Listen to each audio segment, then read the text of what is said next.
हे बघा, मस्त क्रिस्पी उपवासाचे साबुदाणा वडे तयार झालेले आहेत. किती क्रिस्पी आहेत बघायचे. इतके क्रिस्पी आहेत, वरून क्रिस्पी आणि आतून सॉफ्ट असे साबुदाणा वडे, जे तेलामधनं अजिबात फुटणार नाहीत, उडणार नाहीत, कारण आपण याला तळणारच नाही. एकदम सोपी रेसिपी आहे. मी तर म्हणते तळून करण्यापेक्षा तुम्ही नेहमी असेच कराल, इतके भारी होतात. बघायची रेसिपी तर व्हिडिओ शेवटपर्यंत बघा. आवडला तर लाईक करा आणि अशाच रेसिपीजसाठी चॅनलला सबस्क्राईब करा. नमस्कार, सरिताच्या स्वयंपाकघरात म्हणजेच आपल्या सरिताज किचनमध्ये आज आपण काय करतोय तुम्हाला माहिती आहे. कुरकुरीत असा साबुदाणा वडा जो उपवासाला चालतो, वरून कुरकुरीत, आतून सॉफ्ट, अजिबात कच्चा राहणार नाही. सगळ्यात महत्त्वाचं म्हणजे वडा फुटणार नाही, कारण आपण याला तळणारच नाही. तुम्हालाही माहिती आहे सरिताज किचन म्हणजे अचूक प्रमाणात परफेक्ट रेसिपी ज्या तुम्ही पहिल्या प्रयत्नात करू शकता. त्यामुळं व्हिडिओला लाईक नक्की करा. रेसिपीला सुरुवात करूया.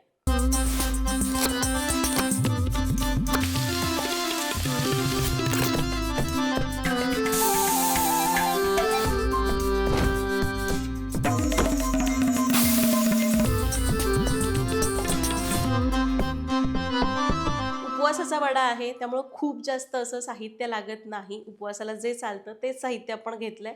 यासाठी लागणारं साहित्य बघूया. तर त्यासाठी आपण घेतला 1 कप कोरडा साबुदाणा, जो स्वच्छ धुतला आणि रात्रभर भिजू घातला होता. 1 कप कोरड्या साबुदाण्यासाठी आपल्याला पाव ते 1 कप उकडलेले बटाटे लागणार आहेत. त्याचबरोबर आपण घेतला अर्धा कप भाजलेला दाण्याचा जाडसर कूट, 1 चमचा साखर, आवडीप्रमाणे मिरची पावडर, अर्धा चमचा जिरं, 1 चमचा लिंबाचा रस, 2 ते 3 बारीक चिरलेल्या हिरव्या मिरच्या, चवीपुरतं मीठ आणि 1 इंच किसलेलं आलं. आणि जर तुमच्याकडे उपवासाला चालत असेल तर थोडीशी कोथिंबीर. साहित्य बघितलं, रेसिपीला सुरुवात करूया. तर इथं मी साबुदाणा भिजवून घेतलेला आहे. साबुदाणा भिजवत असताना रात्री काय करायचं, स्वच्छ धुवायचा, खूप जास्त चोळायचं नाही. 2 ते 3 वेळा फक्त हलक्या हाताने पाणी काढून टाकायचं. 2-3 वेळा पाणी बदललं की त्यातलं स्टार्च निघून जातं.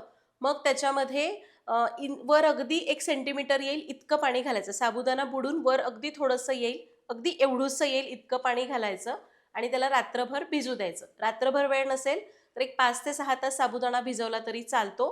दुसरी गोष्ट म्हणजे साबुदाणा भिजवताना पसरट भांड्यामध्ये भिजवायचा. तुम्ही जर खूप उंच भांडं घेतलं तर स्वतःचाच दाब पडतो आणि खालचा साबुदाणा एकदम मॅश झाल्यासारखा होतो, वरचा नॉर्मल भिजतो. असं होऊ नये म्हणून पसरट भांड्यामध्ये साबुदाणा भिजू घालायचा.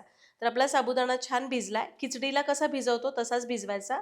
साबुदाणा भिजला हे ओळखायचं कसं, असं दाबल्यानंतर हे बघा व्यवस्थित तो मॅश होतोय, पण पाणी लागत नाही. तर या भांड्यामध्ये आपण घेतला साबुदाणा. आता आपण याला चांगलं मळून घेऊया. मळायचं म्हणजे थोडंसं मॅश करून घ्यायचं. तर हे मॅश करणं गरजेचं आहे, खास करून जेव्हा तुम्ही तळून वडे करता. कारण काय, साबुदाणा आपण पाण्यात भिजवलेला असतो, आतमध्ये भरपूर पाणी असतं. जेव्हा तो तळला जातो, आतल्या साबुदाण्यामध्ये जे पाणी असतं ना, त्याची वाफ होते आणि ती बाहेर पडायला बघते आणि मग त्याला फोडते. असे भरपूर साबुदाणा एकत्र आले की भरपूर वाफ तयार होते आणि भरपूर प्रेशर तयार होतं आणि मग तो असा एकदम घरामध्ये कुठेही जाऊन बसतो. ठीक आहे. त्यामुळे तळताना तळून जर तुम्ही करताय तर हे करणं गरजेचं आहे. असं केल्यामुळं काय होतं, साबुदाणा आपण थोडासा ब्रेक करतो. त्यामुळं जरी त्याच्यात पाणी असलं, त्याची वाफ झाली तरी तो जो ब्रेक असतो ना, त्यातून ती हळूहळू बाहेर पडत राहते आणि मग फुटण्याचे चान्सेस कमी होतात. तर साबुदाणा आपण 1-2 मिनटं मॅश करून घेतला. आता आपण काय करूया, यामध्ये बटाटा घालायचा. तर बटाटा घालताना त्याचं प्रमाण चुकवायचं नाही. जर तुम्ही बटाटा जास्त घेतला तर वडे एकदम मऊ होतात, कुरकुरीत होत नाहीत. आणि जर तुम्ही बटाटा कमी घेतला तर त्याला बाइंडिंग येत नाही. त्यामुळे बटाटा किती घ्यायचा, आपण 1 कप कोरडा साबुदाणा घेतला तर त्याच्यासाठी पाऊण कप बटाटा घ्यायचा. बटाटा उकडायचा आणि हे बघा असं मॅश करून मोजायचं. व्यवस्थित दाबून घेतलं तर पाऊण कप बटाटा झाला. बटाटा घातला. आता सगळे बाकीचे मसाले घालण्याआधी याला आपण चांगलं मिक्स करून घेऊया. म्हणजे साबुदाण्यामध्ये आपण चांगलं मिक्स करून घेऊ, कारण परत मिरची वगैरे आलं ना, मग हाताची आग होते. बटाटा साबुदाणा 2 मिनटं चांगलं मळून घेतले. आता यामध्ये बाकीचे साहित्य घालू. चिरलेली किंवा कुटलेली हिरवी मिरची, जिरं, चवीपुरतं मीठ, 1 चमचा साखर किंवा तुम्ही पिठी साखर वापरली तरी चालेल, भाजलेला दाण्याचा जाडसर कूट, लिंबाचा रस, थोडीशी बेडगी मिरची पावडर. ही पूर्ण मिरची पावडर आहे, याच्यात कोणताही मसाला नाही आहे. रंगासाठी मी घालते आहे.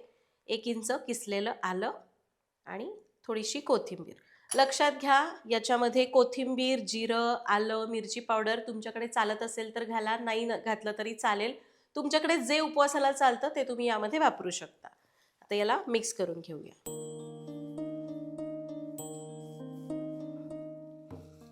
तर आपण हे मिश्रण मळून घेतलेलं आहे. याचे आपण असे गोळे करूया. हे बघा, असे मोठे मोठे मी गोळे करून घेते आहे. थोडंसं हाताला शेंगदाण्याचं तेल किंवा तूप लावायचं आणि याचे गोळे करायचे. गोळा व्यवस्थित येतोय याचा अर्थ बाइंडिंग व्यवस्थित झालेलं आहे. या प्रकारे आपण असे वडे करून घेऊया.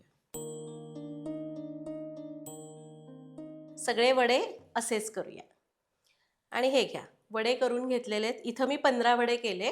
याच्यामध्ये अजून एक 5 ते 6 वडे होतील. म्हणजे आपण जे प्रमाण घेतलं तेवढ्या प्रमाणामध्ये एवढ्या आकाराचं, आपलं मोठं लिंबू असतं तेवढ्या आकाराचे 20 ते 22 वडे होतात. लगेच वडे आपण फ्राय करूया. आता हे फ्राय कसे करायचे? तेलामध्ये तळायचे नाही, तर आपण आप्पे पात्रामध्ये शालो फ्राय करणार आहोत. तर आप्पे पात्र गरम करायला ठेवलं आहे. त्यामध्ये आपण थोडं थोडं तूप घालूया, किंवा याऐवजी तुम्ही शेंगदाण्याचं तेल घातलं तरी पण चालतं. शेंगदाण्याचं तेल अगदी प्युअर पारंपरिक तुम्हाला जर घ्यायचं असेल, तुम्ही त्याच्या शोधात असाल, तर सरिताज किचनमध्ये आपली लाकडी घाण्याची सगळी तेलं उपलब्ध आहेत. पारंपरिक पद्धतीने काढली जातात. कोणतेही केमिकल वापरलं जात नाही. ऑर्डर करायची असेल तर लिंक डिस्क्रिप्शन बॉक्समध्ये दिलेली. तर यामध्ये आपण तूप घातलं. गॅस आपण कमीच ठेवू आणि पॅन व्यवस्थित तापून देऊ. जर पॅन नीट तापलेला नसेल तर आप्पे नीट होणार नाही, चिकटून बसतील. खास करून जेव्हा भिडाचं आप्पे पात्र असतं ना, तेव्हा तुम्हाला ही काळजी घ्यायची. व्यवस्थित सगळीकडे ह्या पूर्ण जी पोकळी असते ना, याला चांगलं तूप किंवा तेलाने ग्रीस करायचं भिडाचे आप्पे पात्र असेल तर, आणि मग ते मिश्रण हे वडे सोडायचे, म्हणजे ते चिकटणार नाहीत. तर पॅन व्यवस्थित गरम झालेला आहे. यामध्ये वडे घालूया.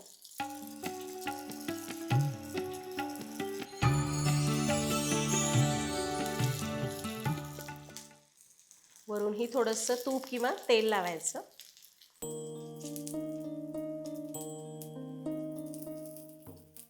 आता गॅस कमीच ठेवू. हे आतूनही व्यवस्थित भाजले जावेत, त्यामुळे याच्यावर झाकूया आणि याला मंद आचेवर मिनिटभर असंच ठेवूया. गॅस एकदम कमी ठेवायचा आणि मंद आचेवर भाजायचं. मिनिटभर एका बाजूने आपण भाजलं. बघूया, इकडून हे मस्त क्रिस्पी झालेलं आहे. उलटून घेऊ.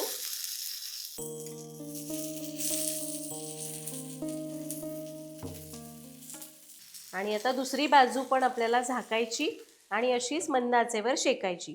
तुम्हाला वाटलं की दोन्ही बाजू शेकल्यात आणि कडेला काही कच्चं राहतं, तर याला गोल गोल फिरवून भाजून घ्या. जवळपास एक 4 ते 5 मिनिट लागतात एक बॅच काढण्यासाठी. 1-1 मिनिट झालं की याला उलटून गोल गोल फिरवून भाजून घ्यायचं. पण झाकल्यामुळं हे मऊ पडतात. मग त्यासाठी काय करायचं हे झाल्यावर सांगेनच. तर जवळपास 4 ते 5 मिनिटं मी यांना झाकून शिजवलं. मध्ये मध्ये मी दर 1-1 मिनिटांनी सगळ्या बाजूने ते भाजून घेत होते. बघूया, क्रिस्पी झालेत छान. हे बघा, हे अशा पद्धतीने भाजलेले आहेत. तुम्हाला कळतंय, मस्त क्रिस्पी झालेले आहेत आणि मंद आचेवर झाकून शिजवल्यामुळं आतपर्यंत सुद्धा मस्त शिजलेलं आहे. ओके, आता आपण काय करूया, याला आपण असं भाजलं, पण हे आपल्याला छान कुरकुरीत पाहिजे. त्यामुळं काय करायचं, गॅस आता मोठा करायचा. 10 सेकंड मोठ्या गॅसवर ही बाजू भाजायची न झाकता, आणि 10 सेकंड झाले की उलटायची आणि दुसरी बाजू भाजायची. असं केल्यामुळं काय होतं, झाकल्यामुळं वाफेमुळं जो मऊपणा येतो तो सगळा निघून जायला मदत होते. 10 सेकंड झाले. मी याला उलटून घेते आणि न झाकता दुसरी बाजू 10 सेकंड शेकून घेते. तुम्हाला पाहिजे तर मध्ये मध्ये अजून थोडं तूप घातलं तरी चालेल. मी साधारण पहिल्यांदा 1 चमचा घातलं आणि परत अगदी एकदाच तूप घातलेलं. हे बोलता बोलता हे मस्त क्रिस्पी झालेले आहेत आणि हे बघा छान झालेत. गॅस मी बंद करते आणि यांना काढून घेऊया. तुम्हाला मी यातलं तोडून पण दाखवेन आतपर्यंत कसे शिजलेले आहेत, काय झाले ते.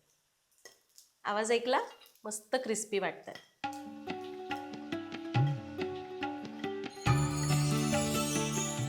तर आहे ना सोपं, कोणतेही कॉम्प्रोमाइज करायची गरज नाही. चवीमध्ये वगैरे अजिबात फरक पडत नाही. आतमध्ये सुद्धा छान शिजले जातात आणि वरून चांगले कुरकुरीत होतात. आता उरलेले जे वडे आहेत ते मी असेच तळून घेते. आता हे जे मिश्रण आहे वड्यांचं, हे तुम्ही एकदा करून ठेवलं आणि समजा दिवसभरामध्ये तुम्हाला जेव्हा पाहिजे तसे वडे करून भाजून खाल्ले तरी चालतात.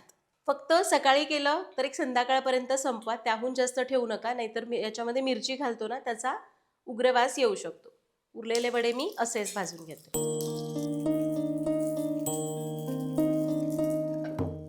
आणि हे बघा आपले हे वडे तयार झालेत, किती क्रिस्पी झालेत. मला तर वाटतंय ते तळून करण्यापेक्षा हे जास्त कुरकुरीत होतात आणि जास्त वेळ कुरकुरीत राहतात, कारण छान मंद आचेवर कमी तेलात भाजून केलंय ना त्यामुळं. तर तुम्ही सुद्धा इथं सांगितलेल्या टिप्स वापरून ही रेसिपी केली तर अगदी 100% मस्त वडे तयार होतील. तुम्हाला आता डाऊट असेल आतनं कसे शिजतात, पण छान शिजतात. यातला एक वडा मी तुम्हाला तोडून दाखवते. तर आहेत ना एकदम मौसूत आणि वरून एकदम कुरकुरीत आणि जास्त वेळ असेच कुरकुरीत राहणारे. तर हे उपवासाचे वडे तुम्ही दह्याची चटणीसोबत खाऊ शकता, उपवासाच्या नारळाच्या चटणीसोबत खाऊ शकता, असेच खाऊ शकता किंवा तळलेल्या मिरचीसोबत खाऊ शकता. मस्त लागतात. तर तुम्ही सुद्धा ही रेसिपी नक्की करून बघा. काही डाऊट्स असतील तर कमेंट्समध्ये विचारा. भेटूया पुढच्या भागात. धन्यवाद.